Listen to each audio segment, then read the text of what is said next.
There's so much power that you hold when it comes to the food that you put into your body, the kind of movement that you give yourself daily, the sleeping habits that you adopt on a day-to-day basis, your stress management habits, your community, laughing with people. These are things that are so important. And I think if you don't have your health, then you don't really have anything. The first time you ever think that you're going to see death is with your parents. You never expect that it's going to be with a spouse who you've just been married to for 6 months. So I think my perspective on life, there was a great shift in the sense that I'd kind of seen it taken away. When people say, "Oh, life is short," or life is very fleeting, it's all kind of philosophical or a hypothetical belief. But when you actually see it, when you've actually experienced it, you actually do realize that, it can just go in the blink of an eye. Hello, everybody, and welcome back to another episode of the Extrospective podcast with your host, Zach Villeneuve-Snell. In this week's episode, I am joined by Jeffrey Boadi, who is the founder of The Wealth of Health and has an Instagram account with over 100,000 followers promoting a healthy, whole foods, plant-based lifestyle, sharing recipes and lifestyle tips and much, much more. Came across Jeffrey's page a number of months ago and was really inspired by his holistic and rounded approach to nutrition. And so in this episode, we talk about his journey as a semi-professional footballer in his late teens and late 20s, and how this led him to transition afterwards into a plant-based diet.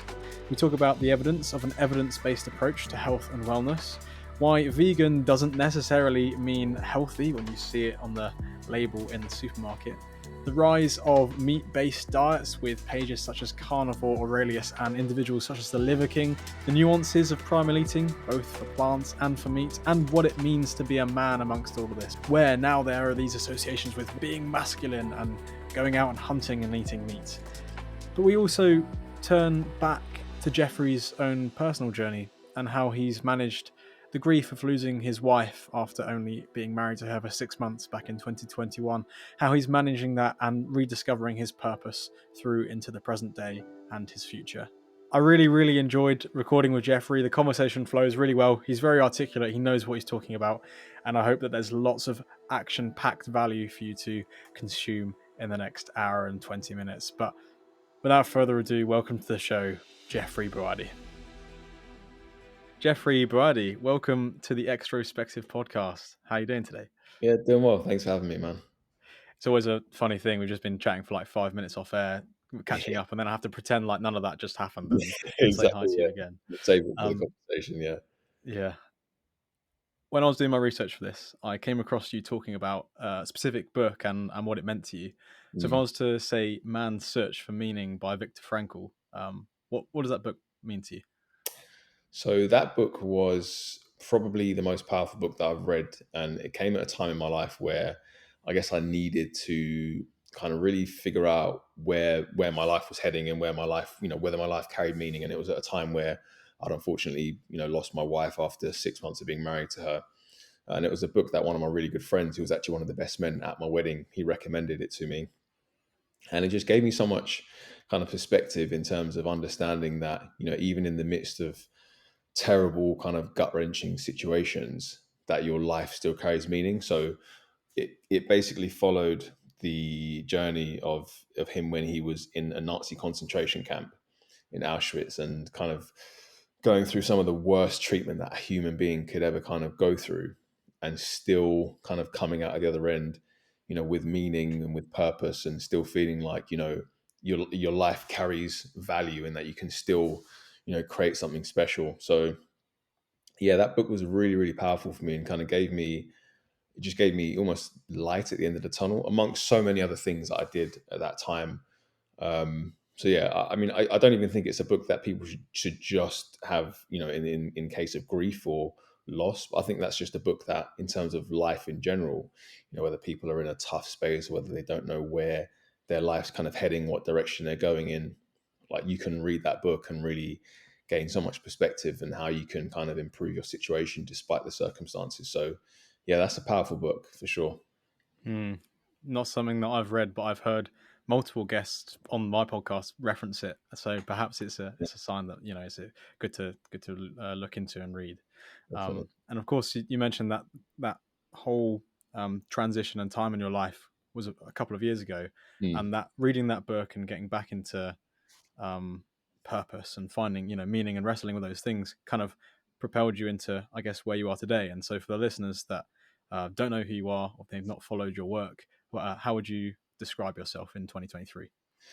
In 2023, I mean, I still think I'm just, a human being wanting to give value to others. I think my journey with, as you would have seen, with kind of exploring a plant-based diet and, going down the road of that lifestyle into from 2017, having been a huge meat eater and, then coming across all these incredible benefits and wanting to share them and actually wanting to develop a social media because I didn't really have social media or use it that much at that time, but wanting to really share a lot of the learnings and the teachings that I was coming across to help impact the lives of others.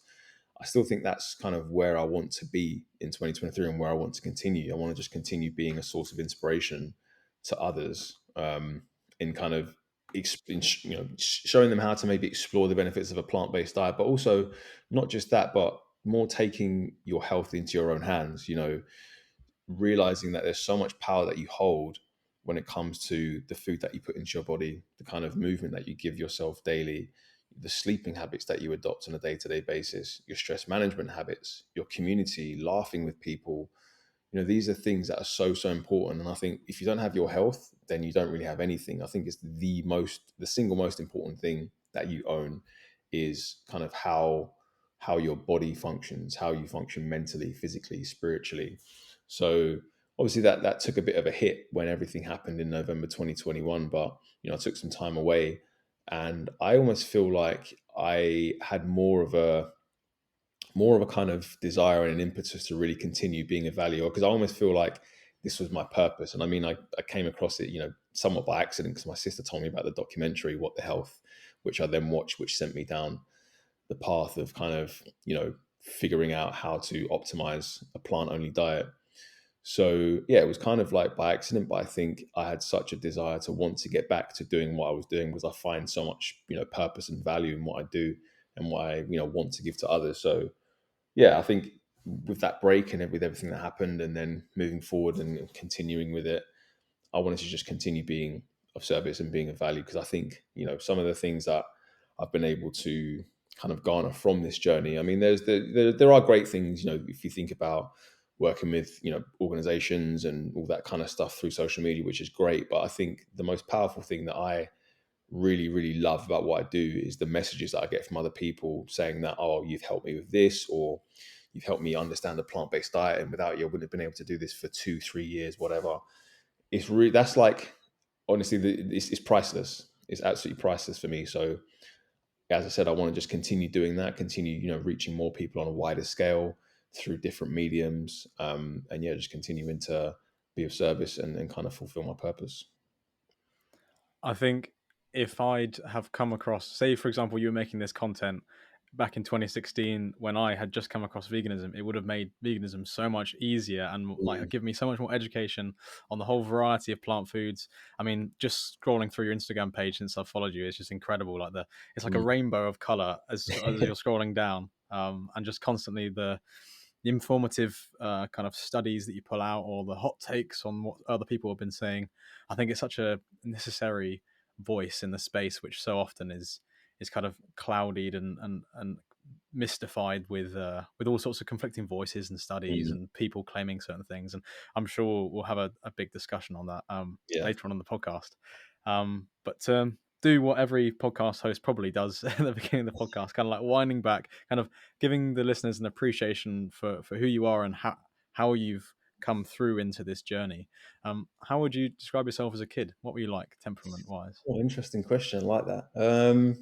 I mean, I was very, I mean, I wouldn't say I was like super hyperactive, but I was energetic. I remember my parents telling me like, some certain stories about how they told me a really funny story actually about how when I think we were going to Ghana in 94 when I was 5 and I just ran off in the airport, just ran off and got lost.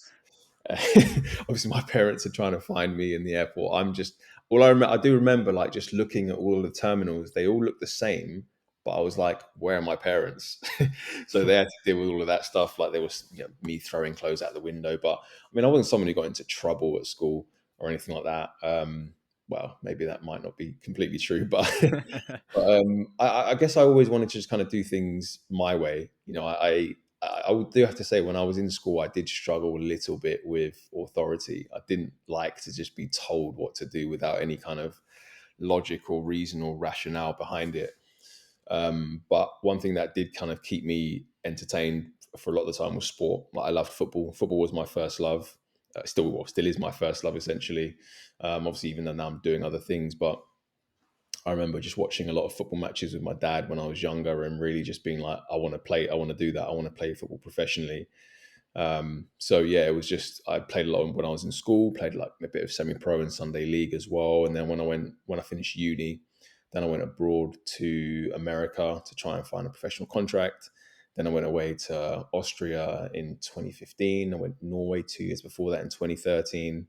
Still playing a bit of semi-pro in the UK, but it didn't quite materialize for me in the way, I guess, that I would have wanted it to, or the way that I felt maybe my talent warranted. But I think, there's always a different path that maybe that's different, or a path that's different to what you kind of expect. I think, as I said, someone who is, particularly when you think about it from a faith perspective, I think, the path that you think is the right one for you, maybe God doesn't think that that's the path for you. Do you know what I mean? Maybe he has something better for you. And I think even where I am now, I feel like I'm, whereas before I was focusing so much on myself and, you know, I want to play football, I want to do this, I want to do that, I want to earn all this money.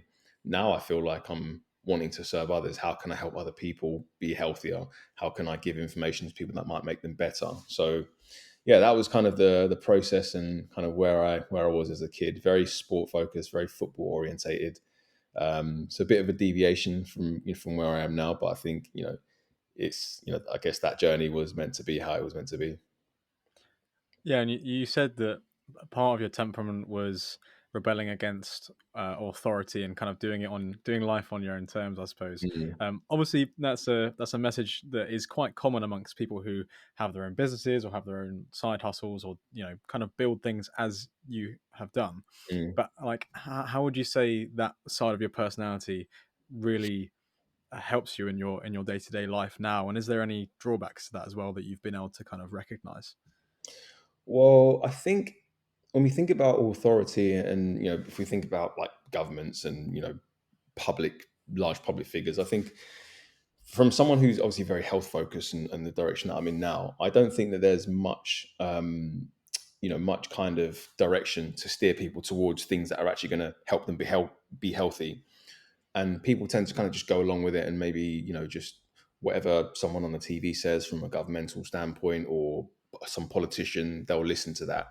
And I just sit there and I just think, like, do I want to live the kind of life, or do I want to live the way that they're living? If I see someone telling me to take something, or do take some kind of medication, or maybe not focus on certain things, I kind of look at them and I think, do I look at this person and think that a lot of what they're doing is inspiring me? Do you know what I mean?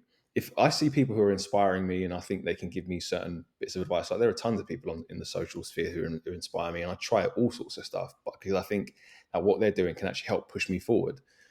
But I think if you look at whether a lot of these things that are pushed on us as a society from kind of authoritative figures, I always just question. I always ask myself, are they in our best interests? And if they're not, and if I don't think they are, then I'll try and go the way that I think is right.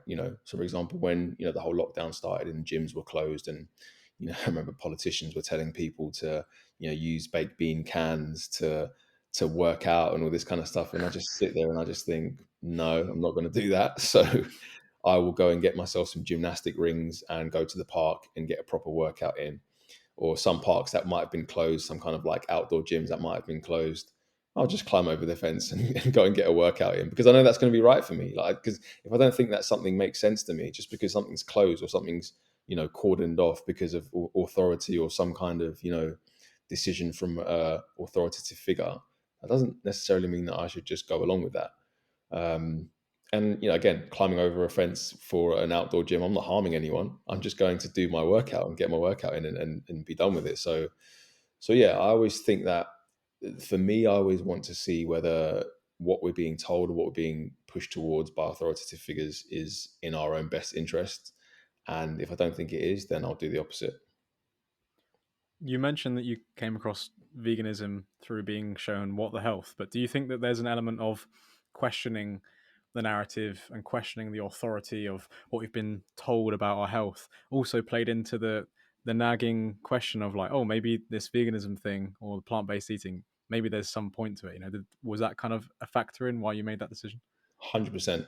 Absolutely. Because I think when watching it, and look, I always caveat this by saying that a lot of nutrition documentaries can be very biased. They can have certain things which you look at and you're like, well, that's probably a little bit biased. I'm not too sure if that rings true.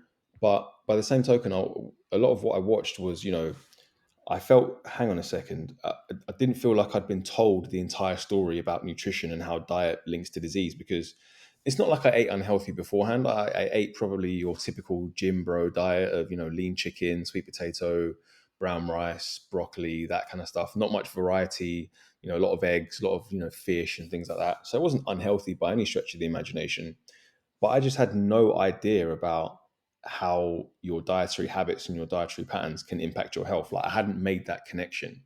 So watching that almost prompted me to then go down a rabbit hole of looking at all of these studies about your diet, your disease risk, all these types of things, dairy and lactose intolerance. And it's funny because I was always someone who, whenever I'd eat dairy, I would just have like a really bad stomachache, and I just couldn't figure out why. But I just thought, oh, it's just normal, it's just how maybe it's how things are supposed to be.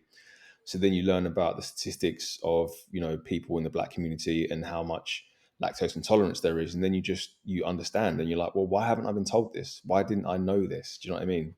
So there was definitely a part of me where I was like, I'm learning about things and or being prompted to go down a rabbit hole to look at all these different peer review studies and high quality studies, and just to understand about food and diet and health and nutrition and put everything together. So there was definitely, yeah, not so much rebelling, but like being like, right, this is a chance for me to take full control of what I'm eating, consciously and not focused and centered on kind of tradition, culture, what society dictates, etc., etc. I'm going to do what I want to do. And even in a society where if you tell someone that you're plant based, they're always going to be surprised because it's still very much in the minority. It never deterred me in any way to be like, oh, I need to go back to what everyone else is doing. Because when I find something that I feel is right, it doesn't matter if 1,000 people are on the opposition side and I'm the only one. If I'm convicted in what I'm doing, I'm always going to do it. I think that's really respectful and unfortunately so rare in the world that we live in today.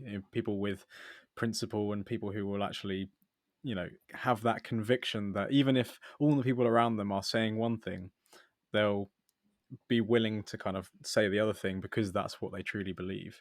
Mm, And I think it's interesting the way you say, because it links to what a previous guest mentioned about like if you believe something, you have to just look for disconfirming evidence. And mm, if you've looked for the disconfirming evidence and it doesn't have a point, then you can continue believing what you mm. believe. But you Yeah, have to expose yourself to those ideas, otherwise you're just fooling yourself and trying to yeah, live in your own bubble. And exactly. the other thing I wanted to pick up on what you said as well, it's funny because at least from my understanding, like humans kind of naturally were lactose intolerant, and we've kind of just forced ourselves to become more resistant to it. But then Mm, like certain like ethnicities and like communities around the world obviously have like higher rates of lactose intolerance, and like yeah, that's not an unusual thing. That's how we should be because we're mm, trying to have the milk of another another animal, which doesn't, it yeah, doesn't really yeah. make any sense. Um, but I want to tie that through to a tweet that I saw you post, and I'll just quote it because I think it's interesting just to read out. You said, "People close to you may start acting weird and even belittle you when you decide to treat health as a priority.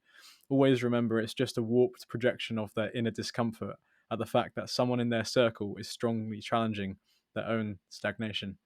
And I guess the question to you is, when you turned vegan, did you face those questions from friends, colleagues, family, and how did you deal with them, especially considering, I mean, I've seen a tweet somewhere else you were asking why is there so few not only vegan men but also black vegan men. So Mm. how did you kind of wrestle with that?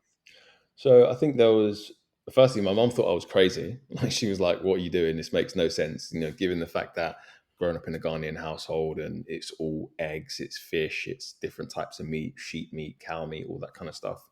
So for me to completely stop eating all meat, and this was at a time when I was living at home as well, so to completely stop eating all meat was like a complete shock to the system for my mum.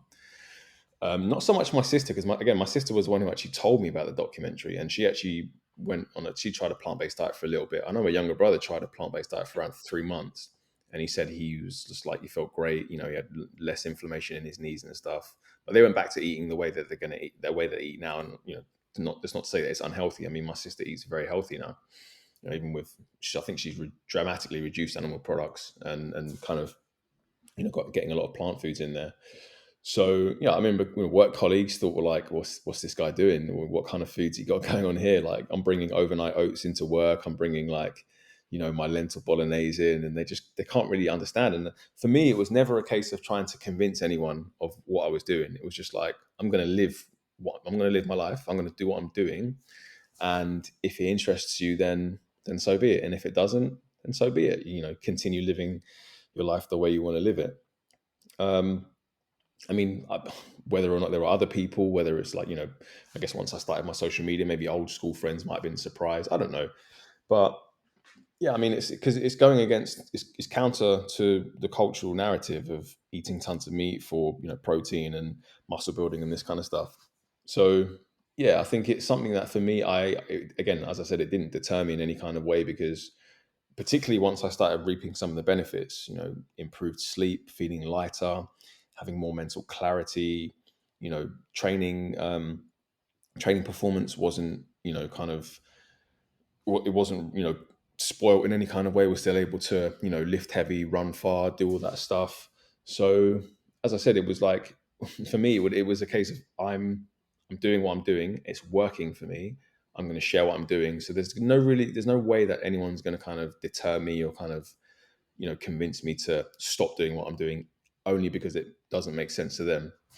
And I think, touching on the tweet that I put out with regards to, people belittling you, it's a very common thing, and it's not even necessarily exclusive to being vegan. This is exclusive to people who want to make changes to their health, and whether that's friends or family or colleagues that are around them, they might look at them and be like, no, no, no, I don't want you to do that, because it's that crabs in a bucket mentality. When a crab wants to get out of the bucket, one of the other crabs will pull them down, because he doesn't want to see that other person get out of the pit that they're in at the bottom of the bucket. And it's the same with health in society. It's like, oh, come out, stop doing your healthy stuff, come out for some drinks, or it's only one, just eat that crisps or whatever. And I think the easy part actually is actually coming across the information and starting. But I think one of the difficult parts of actually maintaining a health journey is the resistance that you're going to experience from culture. So it's something that I always mention to people, that it's you're likely to get it. I mean, if you don't, great, but you're likely to get it, because being healthy in today's society is still relatively rare. Taking responsibility for what what your diet looks like, and not necessarily meaning having to be perfect.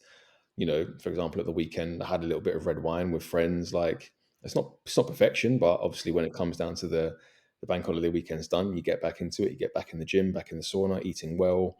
So yeah, it's a case of people being aware that that may come from other people, but just be convicted in your beliefs. And you were convicted, as you've mentioned, as has been quite obvious from the conversation so far, to then go beyond just doing it and bringing the food to the office, but then also starting the page. And was Mm. this around the same time as the wealth of health was kind of born, and you Yeah, started creating content? yeah. So I think so. The way it came about was, I think, in 2017. So it was August 2017 that I actually went fully plant based. I think just slightly before that, I was like exploring like some modeling stuff on Instagram. So I'd made an Instagram page for that, but I wasn't really using it. I was using it for like little bits here or there, not to the effect where how people use it today. And it's actually interesting, because I do reckon that, and I've said this to my current fiance a number of times. I say, if I wasn't, kind of in this plant based space, or I didn't have the passion to share what I'm sharing, I don't think I would have social media, because in many ways I don't see the point of it unless you're like creating something of value for other people. I mean, I might have stumbled onto something else, but I just don't see why I would just have a social media and put pictures of me up on there. That doesn't give any value to anyone, as far as I'm concerned. Um, So yeah, it was 2017 that obviously went plant based, and I think it was either later that year or early 2018 was when I started my blog, The Wealth of Health, and it was on a different platform. So it's currently on Squarespace now, but I had it on a smaller platform, and then it was 2020 where I revamped it and moved on to a different host. But yeah, it's just been a process of, as I said, I was just so passionate about the information that I was coming across, the studies that I was reading, the books that I was kind of diving into, different videos, doctors saying, people in that plant-based space, and just communicating that information through my lens and through my understanding through like longer form blog posts, newsletters and things like that. And still continuing to do that today. So yeah, it's just, I think the one thing that I'm really kind of happy about with it is that it still continues to be a passion of mine. It's not something that I'm just doing for money. Like I never ever thought I would get paid to do anything on social media or appear on podcasts or anything like that. I was just like, oh, this information is cool that I'm learning. Let me share it with people with no kind of expectation of where it was going to go. So, and I'm kind of still holding on to that. There's certain things that I just really enjoy doing, like having conversations about it, like we are now. Like I really just love doing that and communicating it in the way that that I see fit and in the way that I think can give people value. So yeah, that's kind of been my outlook on it from the start. And it kind of echoes something that Louis says, or Louis Blake, previous guest, obviously a friend of yours as well. Yeah, But he says it's purpose over profit. If you're pursuing the purpose and the meaning, and you have the right heart posture to what you're doing, then any of the downstream like positive effects that come from that, you're not going to feel guilty about, or it's not going to be like mm, a net negative for people that are affected by it. exactly. Whereas from yourself is very clear, and it's a more sustainable model as well, to be Mm, genuinely passionate and interested about what you're sharing, because as you continue to learn, as you continue to grow, the people that are then following you kind of come along with that journey. They learn, new people come in, and it's kind of just a nice, flourishing, positive environment and community, which can't be said for, I guess, all communities that exist yeah, online with exactly. people's pages and stuff. Obviously, when you go vegan or stop eating animal products, it's not like you suddenly have the information all completely overnight, and so as you then were living out this lifestyle and creating the page, and then if you can reflect back on that, given where you are today, are there any key things that, I mean, especially considering you were big into health and fitness beforehand, and you were, semi-professional footballer, going to the gym a lot. Are there any like core beliefs that you really had to let go of, and that you've kind of evolved your opinion on over time? Like, are there any things that kind of spring to mind with health and eating and things? Um, I mean, the obsession with protein was something that I kind of let go of. I mean, that's not to say that I don't get protein-rich plant foods in now, because I do, but whereas it's a more rounded approach to nutrition. I think one of the interesting things about going plant-based was that it didn't just give me an understanding of plant-based nutrition; it gave me an understanding of nutrition as a whole, in terms of what nutrients do what. So, okay, I need zinc. What does zinc do? Helps with wound healing, helps with the immune function. Okay, where can I get it from the plant-based diet? Whereas beforehand, I wasn't even thinking about any macronutrients or any kind of micronutrients or key antioxidants or anything like that. My sole focus was pretty much just protein, and that was basically it. So having to kind of let go of that, move towards a more plant focused way of eating, get an understanding of the importance of things like fiber and antioxidants and fermented foods and things like that, which have all kind of come on the journey, has been really interesting. But again, it was something that I needed to do to kind of create a real rounded, rounded understanding of what I was doing, but also allow me to do a plant-based diet well. Because I think one of the things that you do need to do is just get a little bit of education under your belt around, again, where you're going to get your plant protein sources from, the importance of fiber, key nutrients like B12, omega-3s, iron, calcium, zinc, selenium, where you get these from in and which food you can get them from. Whereas it's a lot easier to kind of just do that quite absent-mindedly if you're eating animal foods, because they are rich in nutrients. Of course, they're deficient in fiber, and overconsumption of them can create certain health problems further down the line, in terms of like colon cancer and an increase in red meat and things like that. But yeah, it was just a case of trying to open my mind up to what I thought, and what I realized wasn't actually true. This obsession with protein being the main one for me, and as I said, coming to terms with that, but also becoming more rounded in my understanding of nutrition was really the way that it went. And I guess from some people's perspective, they might not be converting, or I don't want to say converting as if it's like some kind of cult, but moving into a vegan diet for ethical reasons or environmental reasons or whatever it may be, not having the nutritional lens that you might have, then kind of get lumps in with this whole cultural discussion about what's healthy and not. And it's something that I've seen you bang on about time and time again. And it's something that I'm glad you have, because I've been like reminded of it as I've, like, slipped into poor eating and stuff. Is that, like, just because you see something on the supermarket that has the word vegan on it Yeah, does not suddenly mean that it's a health food. And as you transition from looking at protein and the macros to then being focused on the micronutrients, what are your kind of key takes from, what are your thoughts on the whole thing of, like, oh, in culture, if something's vegan, it's suddenly healthy? Because I'm sure I'm sure that's not the yeah. case, right? It's not the case, but I think what it's been capitalized on by a lot of these, big organizations who ultimately just want to make money. Like, I read something, I think it was about 18 months or 2 years ago, where Unilever, big food organization, they want to make £1 billion or $1 billion in sales of, inverted commas, plant-based food. And we know that the food that they're going to be selling isn't going to be health promoting, because we know that Unilever are not going to be promoting dark leafy greens, broccoli, lentils, kimchi. Do you know what I mean? These foods that are actually healthy. They're going to be promoting these packaged foods, which they can sell at a higher price compared to what they're manufactured for, and that aren't going to deliver any kind of promise of health to anyone. Um, and it's something that I always mention to people who go, particularly the lay person who's just about to go vegan or is just wanting to go vegan. You've really got to be mindful of the fact that these companies, A, they don't care about you, and B, they just want to make money. Just because they slap something, as you mentioned, they put something on the front which says vegan, like whether it's vegan bacon or vegan, dairy, like non-dairy ice cream or whatever it may be, some other packaged ultra processed junk food. You've got to realize that that's not gonna it's not going to lead you to good health. And I always think, from the standpoint of, the ethical standpoint, which veganism, I guess, ultimately is, it's a stance against, utilization of animals for food and for clothing and things like that. Obviously very, very admirable. And me, yes, I'm someone who prioritizes their dietary habits, but wherever, practical or possible, I will avoid using animal byproducts if I can. um, just seeing that vegan label is not going to do you any good from a health standpoint. And one of the things that is really important is just to focus on cooking foods from scratch. And one, it's going to be cheaper. It's going to be way more cost effective to, if you're cooking your meals from scratch, you're going to be, dealing with whole food ingredients that are going to optimize your health, are going to bring you back a connection with food and cooking, which I think is very much lost in today's society, given the convenience led environment that we live. And those are two really important factors for me. So yeah, I'm not a fan of these kind of vegan processed food, because ultimately it's still an ultra processed junk food in many ways. Some of them have, slightly lesser ingredients and could be seen as a gateway to people, becoming more, looking at more of a plant based diet from a health perspective. But the vast majority of them, it's just like swapping one processed food for another. And a lot of people say, oh, well, it's vegan, it must be healthier than its animal based counterpart.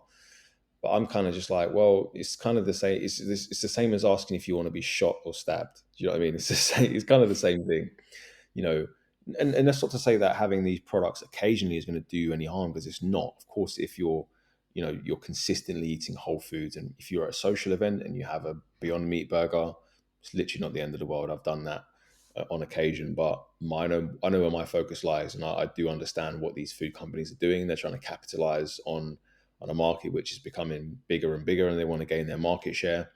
But I'm more concerned about what health looks like for people who are going towards a plant-based diet, and so I want to communicate that as kind of diligently as possible. You mentioned there, of course, you're obviously not a robot. Like, you enjoy the occasional wine or, a I'm Beyond human, Meat yeah, burger. yeah, of course, yeah. Yeah, absolutely. But the majority of your diet, of course, is made up of whole plant-based foods, as you share, Mhm. and it's such a problem in our society. You speak to comfort there more broadly. Of course, there's so many angles we could take this conversation in with regards to, comfort and instant gratification, all that kind of stuff. Yeah, But specifically on food, it's probably like the first area of life and comfort where, like, discipline is something that it's just purely what goes into our body. Like, it's one of those, like, foundational things, and I think yeah, so many people get that wrong. because it's so impulsive and it's so marketed to us on billboards and adverts on TV, etc.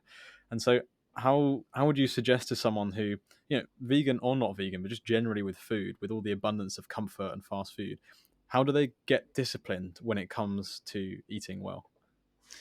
I think one of the things that's probably quite underrated is, and it's difficult because not everyone can be like this, is considering yourself as a leader and not a follower.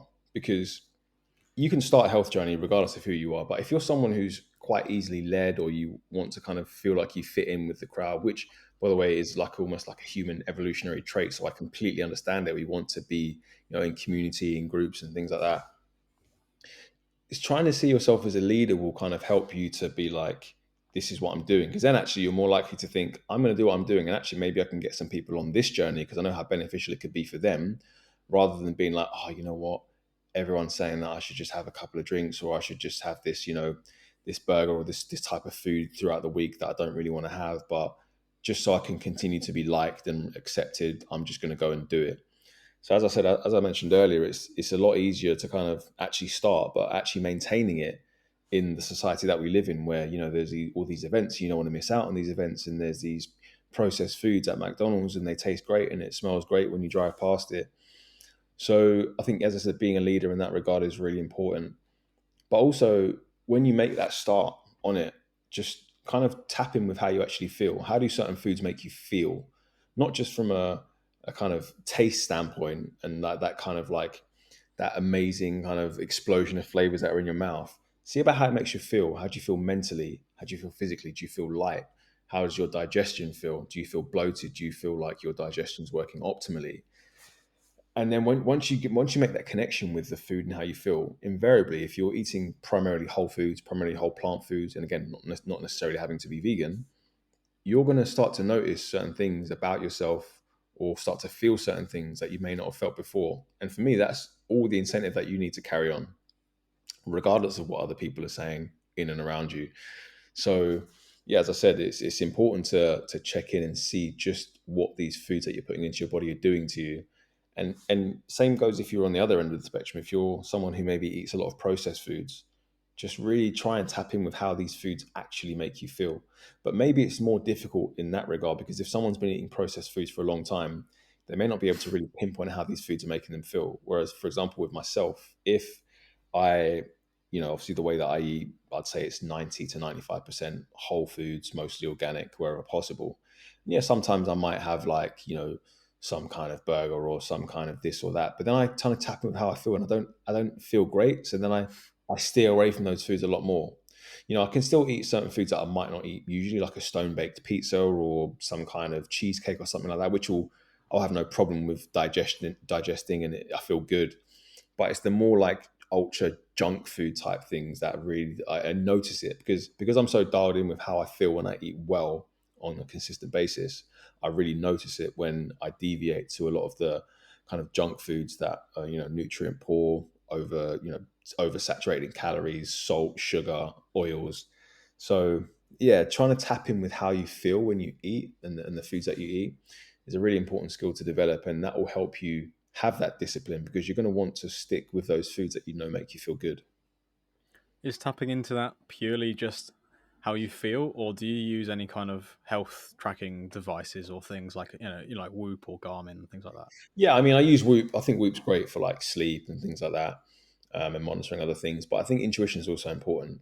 I don't use Whoop all the time, because I always think it's really important to not completely and utterly rely on tech, but have that kind of feeling where you can go into yourself, feel how you feel, if you're bloated, if you're maybe feeling a bit lethargic, and just picking up on that, and maybe trying to kind of circle back and see, if I'm feeling a bit bloated, what did I do, what did I have or eat earlier? Or if I'm feeling like, I've got a bit of a headache, or am I maybe lacking in kind of hydration? Is my hydration not great? So yeah, as I said, I love Whoop. I think it's great, but I think tapping in with your own intuition with how you feel from a nutritional standpoint is really important. Hmm. And like, just one of the reasons why I asked that is because previous guest and now friend Alex Demerol basically helps entrepreneurs with their sleep and their health and Mm. their performance and things. And one of the things that he says is they always report that they have good sleep and they have they feel relatively normal because Mm, that's all they've been used to.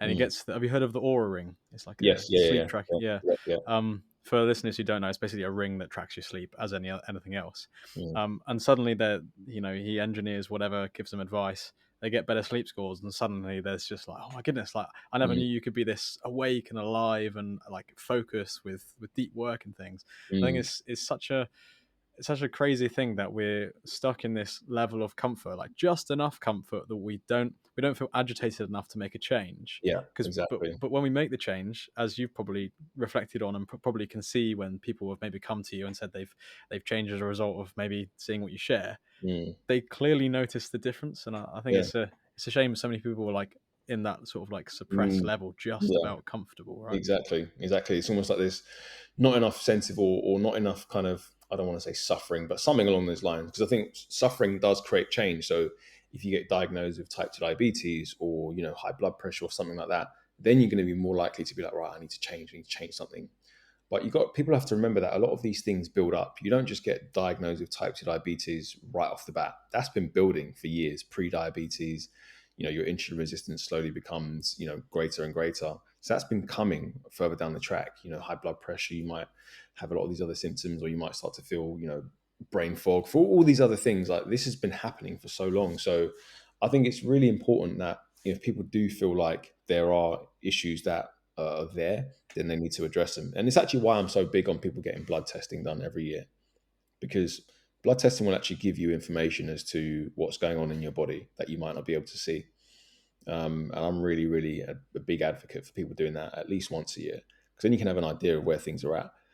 If your C-reactive protein is high, inflammation, if your HbA1c, insulin, markers of insulin are not where you want them to be, you can get an idea. But until you get that blood tested and kind of get those actual, that empirical data to look back on, you can't really do much.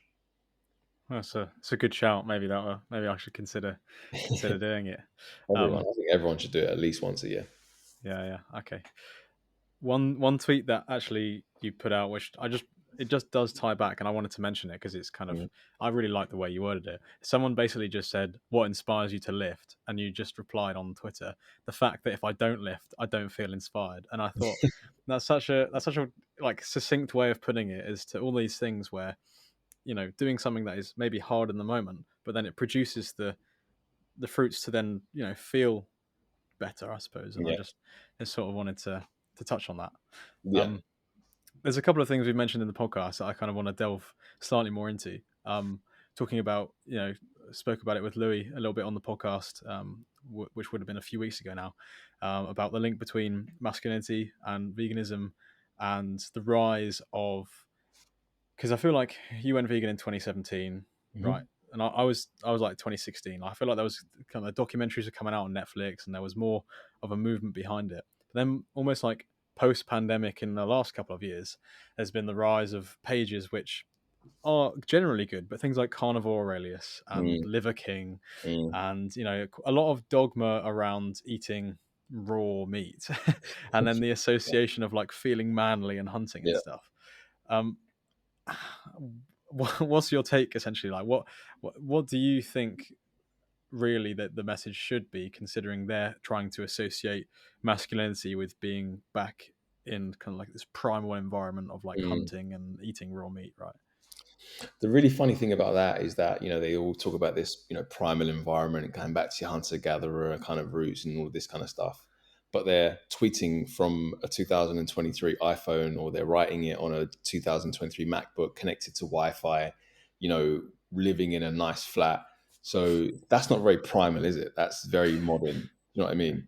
And so many people say stuff like, oh, you wouldn't be able to go vegan if it wasn't for modern supermarkets. And then I'll just be like, well, you wouldn't be able to send that to me without a modern, mobile telephone device. So, which one is it? We have to be either primal or understand that we live in a modern world. And yes, whilst living in the modern world, we can bring elements of kind of a more natural living to us.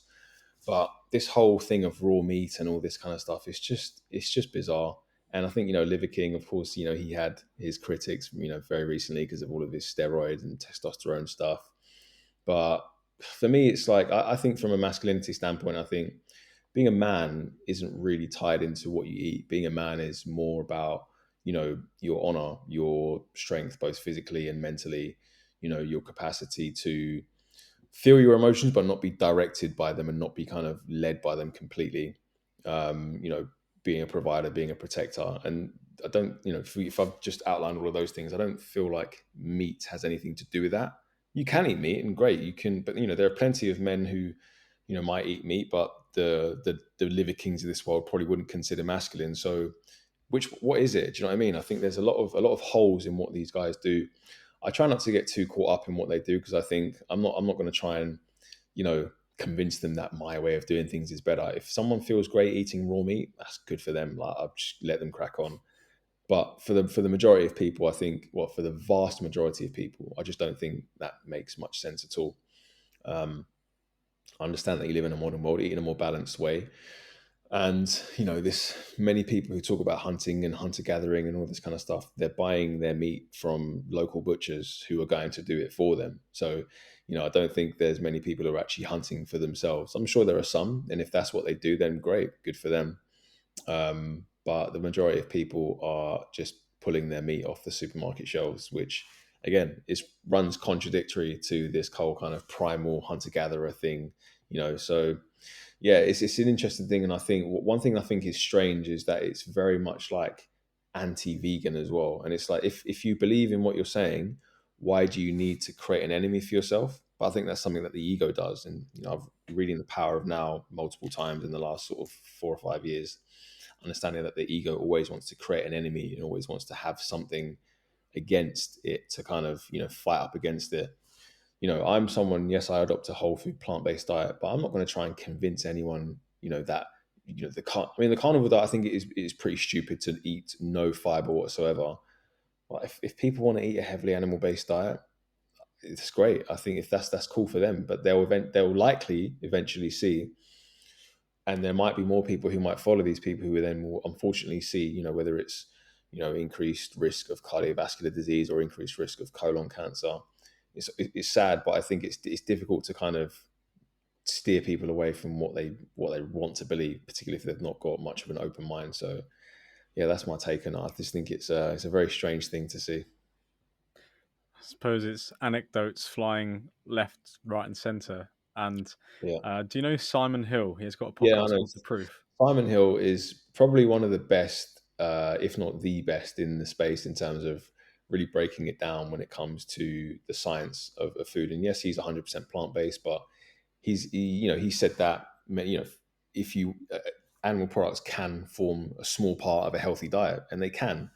I think there's not to say that there's not just dogma in the carnivore space. There's also a lot of dogma in the vegan space where people maybe misinterpret science or use poorly designed studies to say whole food plant based diet reverses this and reverses cardiovascular disease, and you know meat automatically creates cancer because of some guy wrote the China study, T. Colin Campbell.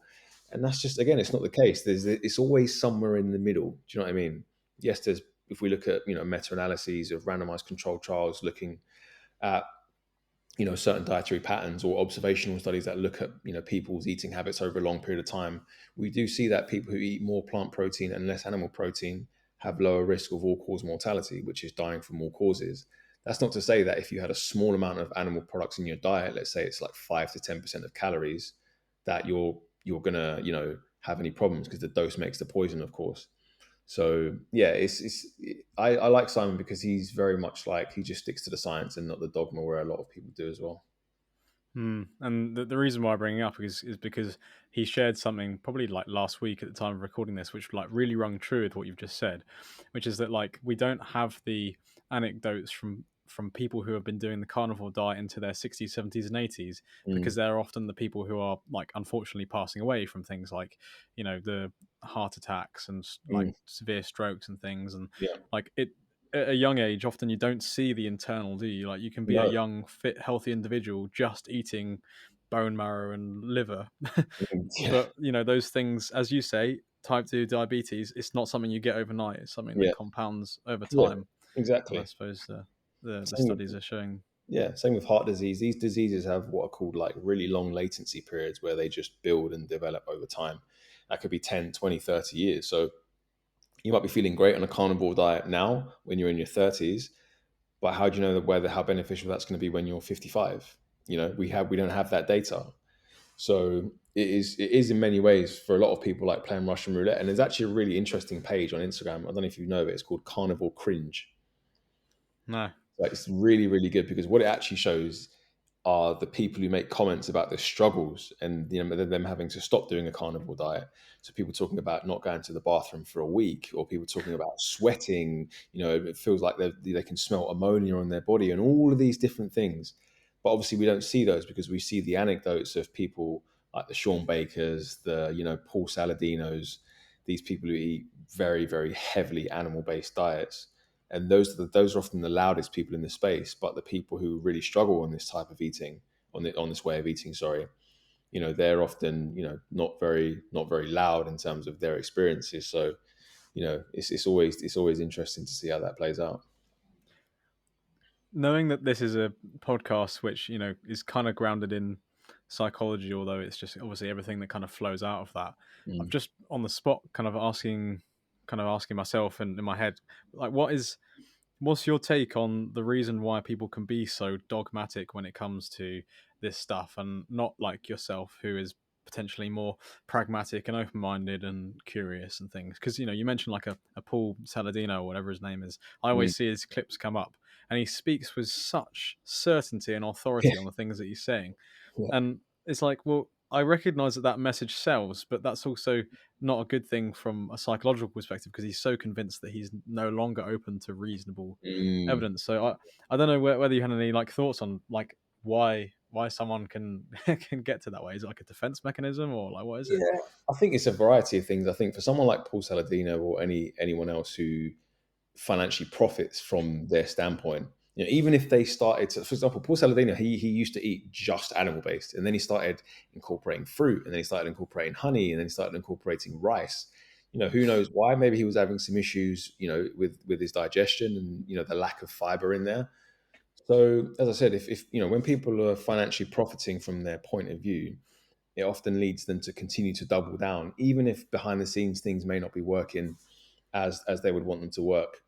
Um, and I also think as well, a lot of people, the dogma is a result of really tying your identity to whatever it is you believe. So whether it's your dietary pattern or your health standpoint or whatever it may be, you tie your identity very closely to that, to the point where if someone goes against it, you feel like you're being personally attacked.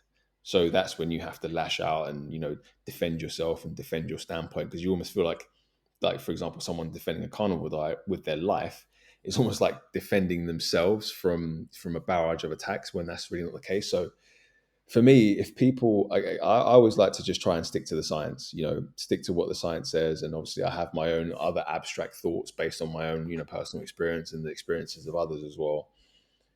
If someone wants to eat an animal-based diet, I'm not going to try and convince you otherwise. I don't have the time for that. I'd rather use my time more constructively, but I will point to things where you can just see where what you're saying is potentially incorrect. Like, I had someone the other day on Twitter talking about, you know, all of these foods. What were they saying? I think they said something along the lines of the sulforaphane in broccoli and broccoli sprouts, being super cancerous and super bad, poor for your health. And they referenced this study, or they referenced actually a guy's website actually. And this guy's the guy whose website it was. He's a dentist who's very, very animal based. So I went to have a look at the study that was cited, and it was basically saying that a lot of these compounds like sulforaphane and also like polyphenols in dark leafy greens and blueberries, they can have different effects at different doses. So this whole thing about like plants are toxic, which is something that a lot of the people in the animal based community say. The amount of kind of polyphenols that we're going to get from a punnet of blueberries or a cup of broccoli is not going to be anywhere near the level to have any kind of deleterious effect on our bodies. And actually, what happens is that a lot of these foods, they have almost like a hormetic effect. So it's hormetic, kind of like the stressor. So what doesn't kill you makes you stronger. Essentially, there's a really good study actually, or really good review, just around like hormetic dietary phytochemicals. And in this study as well on the broccoli, it mentioned that sulforaphane at a certain dose can be beneficial to health, but at a toxic dose can have negative health outcomes. So again, it's always people telling half of the story. It's like with vitamin A. We know vitamin A is very important for immune health, the health of our skin, growth of healthy cells. But vitamin A toxicity can be a very bad thing. But we never eat the amount that's going to result in that. So it's somewhat of a straw man argument to say that huge amounts of these compounds are going to cause problems, because humans never eat that much, and never eat an amount of a kind of polyphenol or a flavonoid in a brightly colored fruit or vegetable that's going to cause them any problems. We eat amounts that are going to actually give health benefits to us: antioxidant capacity, neutralizing free radicals and things like that, detoxifying the liver through like bitter greens and things like that. So yeah, it's always an interesting straw man to see. And but as I said, is when people are so tied to their beliefs, they can almost become clouded in their rational judgment. I was going to ask the question off the back of that. Like the main stigma that I've seen addressed through vegan is obviously like, meat eating is high fat, plant based is traditionally high carb. But then Mm. I was going to ask the question, what is the case for the fact that carbs don't make you fat? But then, as you just mentioned, that no one eats too many of an individual like micronutrient. Do you know durian rider? Or have you Who? heard of durian rider? No, I Or don't think Harley so. Johnstone. No. He's on he's been on YouTube for like 10, 15 years. He kind of Mm, led a lot of the original vegan movements, but mm. he was quite known with the his ex partner was called Freely the Banana Girl, and they used to eat like 30 or 50 bananas a day or something absurd. Um, and that was the kind of like the fruit festivals in 2014, 2015, 2016, all these through these years where vegans would do like raw till four and raw eating and stuff. And Mm. obviously there's dogma there, but it's just funny. It sprung to mind Yeah, because I was like 30 bananas is probably quite a high dose of potassium ridiculous. in one Yeah, day. yeah, exactly. Um, but drawing it back, I don't know if anyone listening can think about Durian Rider, but drawing it back to what I was going to ask on carbs, like what is the science based on your understanding on carbs versus fat? Because people always say, "Oh, we're designed for high fat diets," blah blah blah. But actually, I've thrived quite a lot with carbs fueling, endurance sports and stuff. And obviously, I'd imagine you have as well. So Yeah. yeah. Yeah, I mean, if you probably asked like a ton of the top athletes in the world how they're fueling, you'd definitely see the vast majority, if not all of them, pointing towards complex carbohydrates, to increase their glycolytic capacity. That's not to say that we can't run on fuel, but I don't think fuel, from what I've read anyway, fuel is not the primary source that we go towards. We don't want to be blunting our capacity to use glucose as fuel just to get more fat into the diet. And I do think it's often a case where people do some kind of mental gymnastics just to justify the way that they want to eat. So for me, I think people always point to people always again this is another straw man that the kind of animal based community draws on, where they talk about carbohydrates and carbs, but they're obviously talking about the refined carbohydrates. So, the donuts, the white breads, the pizzas, the white pastas, these foods that have had the nutrients stripped out of them. And of course, the ultra processed junk foods. Of course, if you eat these foods to excess, these foods aren't going to give you many nutrients. They're not going to give you much fiber. And you're going to be forced to overeat because you're not going to feel that sense of satiety. But no one has ever. I think human health outcomes are the really most important, the single most important thing. Looking at how a certain group of foods contributes to endpoints of human health, and we're never going to see the likes of sweet potato, quinoa, brown rice or wild rice, whole wheat pasta, ancient grains like teff, sorghum, millet, buckwheat, foods like that. These foods are not causing disease. These foods are not causing problems. And in fact, it's the opposite. We often see a lot of the reviews that look at carbohydrate intake, particularly complex carbohydrate intake and longevity. And we always see, very favorable associations with it. So, I think, I do think fat is very important from like a hormonal standpoint. I think I'm someone who I'd say I try and get quite a lot of fat into my diet. I eat a lot of avocados, nuts and seeds, and olive oil, those kind of monounsaturated fats. And it's the saturated fats that are really in many cases problematic for a lot of people in terms of kind of increasing apolipoprotein B's, which is what's going to drive that plaque into the artery wall and increase the risk of cardiovascular disease. So that a bit, but again, we're eaten to excess again. That's not to say all saturated fat is bad, because it's definitely not. And of course, then we've probably then got to touch on the seed oils argument, which a lot of people kind of have been diving into as well. And there are arguments around whether if you're eating cold pressed rapeseed oil or you're heating a lot of these seed oils and making them oxidize.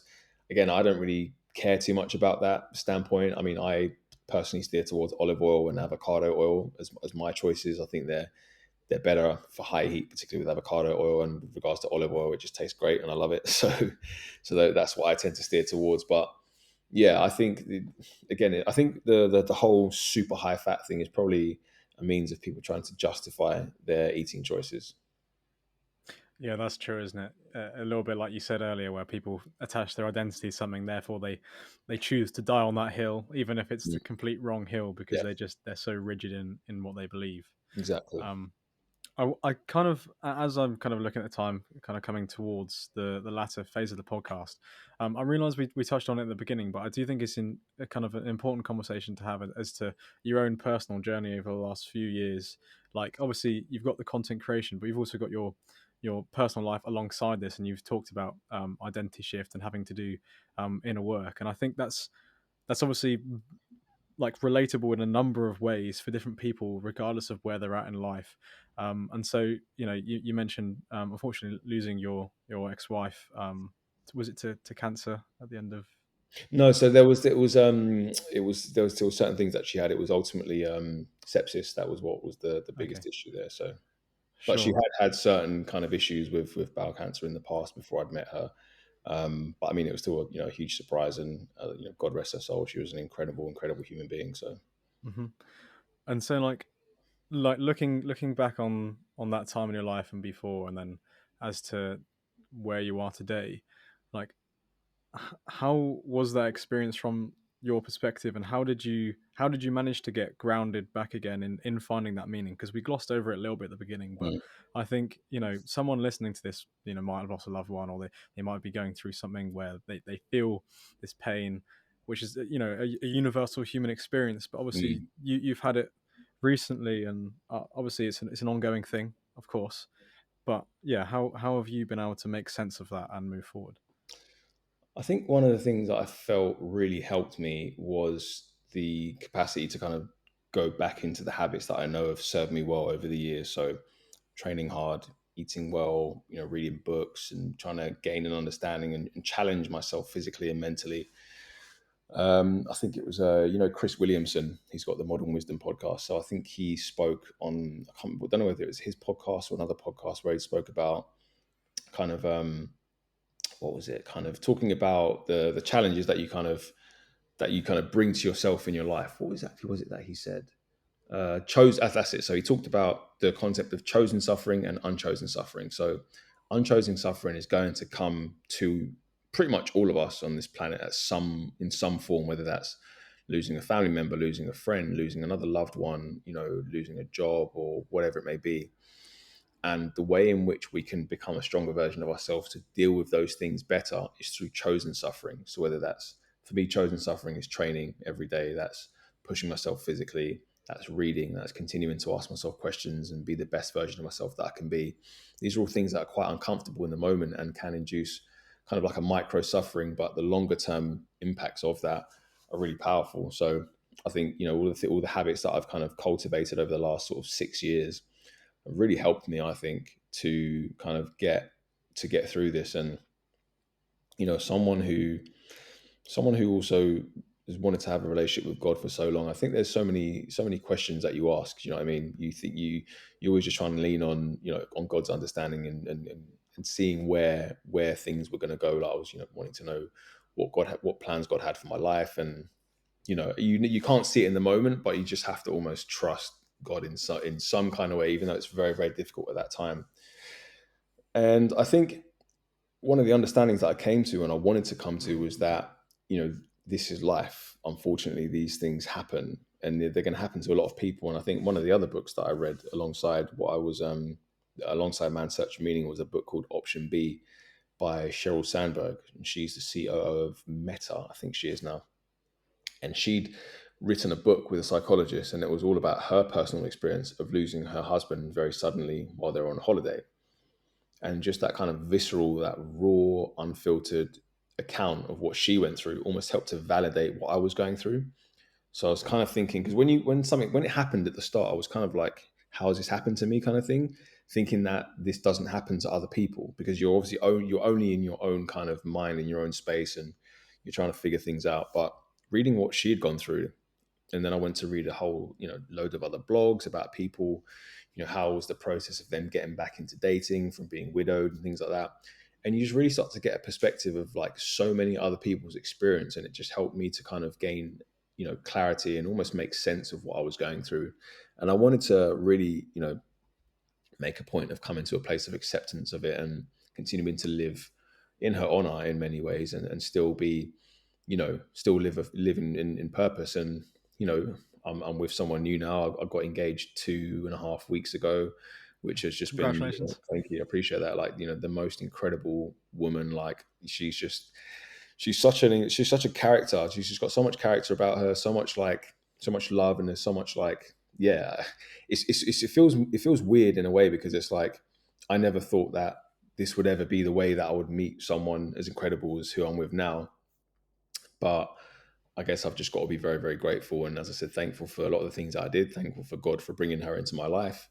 Um, and just, as you said, it's an ongoing thing. It's like, it's weird because it was her birthday on the Saturday, but the birthday also coincides with the day that I got married the first time.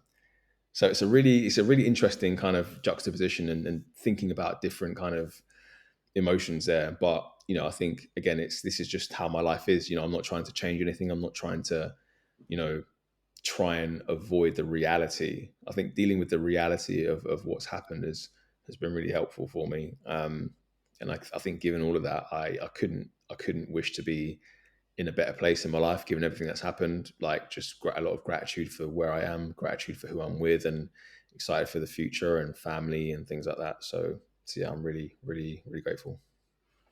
And I appreciate you sharing candidly yourself, kind of, and the way that you've been able to be vulnerable and honest, and try and yeah, like not shy away from those things, and really try and move through. Would you say that, like, looking at yourself in the mirror and like how you conduct yourself and like your temperament and things, would you say there's been any kind of noticeable change in the last few years, um as you've like come to a bit more of like a different reflection on life, on purpose beyond just like the day to day? Has there been any kind of like deep philosophical thing within you at all? Yeah, I think there's definitely that element of, when, because it's weird, because I guess obviously the first time you ever think that you're going to see death is with your parents. You never expect that it's going to be with a spouse who you've just been married to for 6 months. So I think my perspective on life did there was a great shift in the sense that I'd kind of seen it taken away from someone. When people say, "Oh, life is short," or life is very fleeting. It's all kind of based off of maybe kind of philosophical or a hypothetical belief. But when you actually see it, and when you have actually experienced it, you actually do realize that, yeah, it can just go in the blink of an eye. So it gave me that understanding. It also gave me more empathy as well towards other people maybe going through similar things. Like, what I find interesting is that whenever I see someone, if they put something on Twitter about, oh, I've just lost someone or lost someone close to me, before I maybe wouldn't like connect with that, but I can connect with that because I've gone through that myself. And so I almost feel compelled to leave someone a message or a DM or something, just trying to encourage them, trying to show them that things will get better. Because, in that moment, I know exactly what that feels like. When you lose someone, you literally think the world is ended. That's just how you think. So yeah, I think that's something that I kind of understood, and also an understanding that everyone's experience of grief is going to be different. My experience is just mine, and that I think that's how I wanted to go through it and how I wanted to kind of overcome it. And everyone's isn't it's not going to be the same. It's not there's no right or wrong way to do it, to look at it. Some people might really struggle for a number of years or months. Some people may be able to come to a place of acceptance in a relatively shorter period of time. They're both right, because they're both the way that people are going to choose to deal with it. And I think just touching on again the chosen suffering and a lot of the stuff that you do before, maybe the way that you see life before, maybe helps you when it comes to these difficult moments and how you approach it and your perspective and seeing it then. So yeah, I think that's kind of the way that I just wanted to deal with it. And I think every day just trying to be a better version of myself, and understand that just life is short, life is fleeting. It's also very long at the same time, but just try and give as best as you can, and just do your best and show up as your authentic self every day. Some great insight there, and again, I do appreciate you obviously sharing.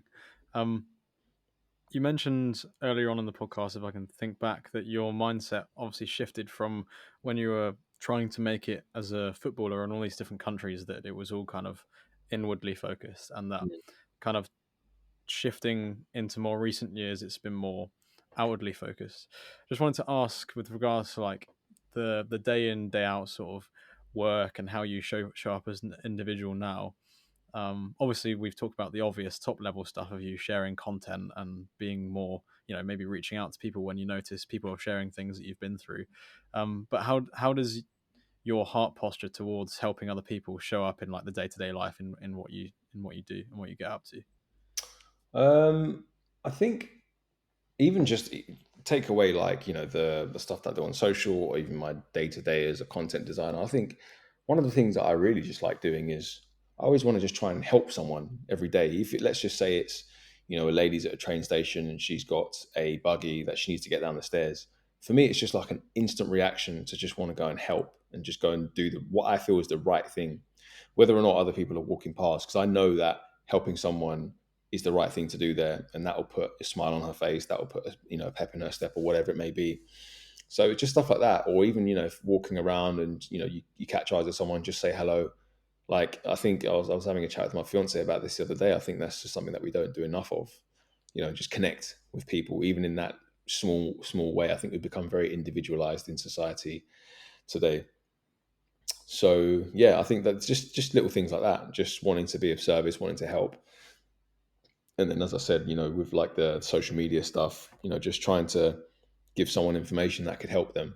Because what I find interesting now, with particularly on like the health spaces on Twitter and things like that, it almost has become a bit of a pissing contest between all of these people who have their different accounts to say the most outrageous thing, or the most complicated thing, and see who's prove who's got the most information and the most knowledge. But I think that's not helping the people who actually need the information, which is the majority of people in society, the layperson who need easily kind of accessible, practical information to improve their health.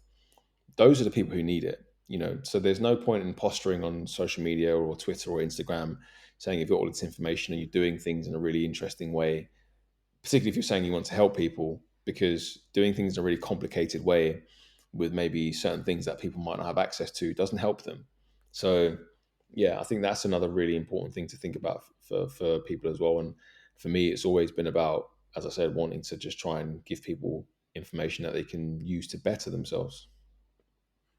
I suppose it's always asking the question why, isn't it? When Mm, when it comes to that sort of thing, like yeah, why am I doing this? And you yeah, have to be so honest with yourself, brutally honest at times, yeah, as to why you're posturing in a certain way on social media. But mm, as you say, and it's something that I've kind of reflected on in recent months as I've been kind of editing podcast stuff and trying to think about what my views are and what I share, is you often get caught in the trap of thinking what you know is obvious because you know it and because you follow all the same people in that space. mm, Yet, as you've described, people overcomplicate it and they get to this high level, mm, whereas like probably 90% plus of people, they're just kind of going along with nutrition or mm, with sleep or with yeah, exercise and mindset and stuff, that yeah, they don't consider it, and they need someone like yourself, I suppose, with the kind of stuff you're sharing, which is quite easily digestible, both in terms of reading and also after you've read it, followed it, and then eaten it. It's kind of it's just so easy to kind of get stuck in and mm. just crack on. And Um, that's not to say that there might have been times where I've maybe fallen into that trap as well, where I want to just share some stuff which, and then on reflection, may not be that practical for people to use. I might understand it and I might think that it's very clear to me, but it might not always be the case for someone else. So it's not like I'm absolving myself of any kind of blame, or saying that I'm perfect, because I'm definitely not. I think there's been times where I've been caught up in certain things which retrospectively I look back on and be like, you could do better there. So yeah, I think it's just a case of trying to always just trying to be better. Like, you're not going to get everything perfect, and if I put something out there which maybe doesn't give much value, or get involved in some kind of Twitter altercation, just try and look back on it and reflect and do better the next time. Yeah, and one random question that popped into my head after that, which I don't think I've ever asked anyone, both on a podcast or even like thought about it before. Um, but at the beginning, obviously, you reflected on like what you were like as a child and kind of Mm. the whole journey that's gone through. But what do you think now in your life, as you are, everything that you've described just now? What do you think that you'll look back on in 5 or 10 years' time and would have changed or have evolved onto? Maybe you can't answer that because you don't know because you're not in 5 or 10 years time. But I don't know, like with anything with like the way that you're moving with content or with posturing towards obviously getting married at some stage and Mhm. family and stuff. Like Yeah. how would you reflect on that? Well, I definitely think that one of the things that I've been thinking about recently, and I even put this in a sleep post that I did recently, was acknowledging that the kind of advice that I'm giving for sleep, it applies to me as I am now, as I live by myself. I'm not living with my wife yet. I don't have, I don't have like 2 or 3 children yet. So, I want to just, I think maybe in 5, 10 years, I'll look back on maybe a lot of the information and realize that maybe it was applicable for me in that specific situation, and it might have to be tweaked in some degree or maybe lessened to some another degree when I've got 2 children or whatever. So yeah, I think just think things like that, and being aware. Like I wrote in the post where I said, if you're a new parent or you're someone who works nights, like these things might not apply to you. So just trying to accept that a lot of the stuff that I'm putting out there might not apply to everyone, and it might apply to me where I'm at, but there might be certain things that you can pick out, and so other things that you can discard. So yeah, I'd say that in a few years I'll probably think that you look back on what the stuff that I've done and be like, maybe that only applied to a select few people, but maybe they could have taken some of it anyway. I suppose you want to have an idea of what the ideal or the optimum is, Mm, and then you can aspire towards that. It doesn't mean that you're holding yourself to some impossible perfect standard, but you need to have an idea of what objectively is better based on the data to mm, then work backwards. And again, we haven't got long left on the podcast, but this could be a whole discussion on how people now have their own subjective truths, where they kind of say that there is no differences in these things. It's like, well, yeah. we do have to have some standard by which we Yeah, can there compare is. ourselves to, right? Well, that's the thing. I think there's something I guess that we're kind of seeing a lot more in society where people just subjective truths and, oh, this is my truth, and well, there are objective truths as well that we can't just let erode and die. So, but that's probably a whole other conversation for another day. It is. That probably brings a lot of the conversation to a close. I think we've quite nicely kind of glossed over a lot of different topics, which I hope can be of real benefit for people listening, and hopefully it's been a good experience for you having this conversation this evening. Mm, But I've obviously asked the question, looking back, like retrospectively, what do you think you would have thought about today in the future? mm, But now, yourself looking towards the future, what are your sort of main aspirations and goals over the coming weeks, months, years, decades? I guess I want to just continue to follow my curiosity, continue to follow my passion, continue to grow and become just become more open, just more open to different perspectives, open to different opportunities. And I think, of course, where I've got the kind of foundation of what I've been doing, I want to just continue to grow that and see that information and that message spread across a variety of mediums and things that I'm working on at the moment. So, yeah. And as I said, I just want to just keep being of service or keep being a point of value for people. I think the day that people stop sending me the messages about, oh, you're helping me with this and that, then I'll probably have to review what I'm doing. But I hope that it doesn't get to that point, because I think it's still led by passion and what I want to do. Um, so yeah, just want to keep growing, keep kind of reaching as many people as possible, giving them the information on plant-based health and nutrition, giving them the information on kind of health sovereignty and taking things into your own hands. And I guess just being an example that they can, see value in and maybe take a few things from. It's so refreshing to hear that perspective where you're not following dogma. There's nuance. There's your own personal opinion with a heart posture that's just trying to pursue curiosity and truth. And I'm kind of always praying that I'm trying to aspire towards do that. Although, obviously, as you've mentioned as well, sometimes you don't fall to these standards. Sometimes ego and stuff kind of comes into play, and Mm, everyone's on their journey. But yeah. I think it's so admirable, and I think what I particularly appreciate what you do is a voice where you can be that kind of common sense take of like what plant based eating is as a masculine, hopefully in the future, family man. Like Mm, it's a clear ideal, and you kind of demonstrate how to do it properly with some great takes. So yeah. yeah, hopefully, having said all of that and having listened to the podcast, people right now should be swiping off of Spotify or wherever they're listening. Not if you're listening to the car, please, like pull over, but heading over and finding out where they can follow you for more. So where can they do that? Yeah, so my Instagram is just my name, Jeffrey Boadi. Twitter's the same, just with an underscore. So actually, for regards to spellings, that's Jeffrey JEFFREYBOADI for Instagram, and then with an underscore at the end for Twitter. My website, which is www.thewealthofhealth.co.uk. Put more sort of long. Well, I've got more longer form blog posts out there. You can also sign up to my newsletter. So I send out a newsletter as well with different health insights, recipes, kind of things like that. So yeah, that's where you can find me. I'll have to subscribe straight away after I finish this.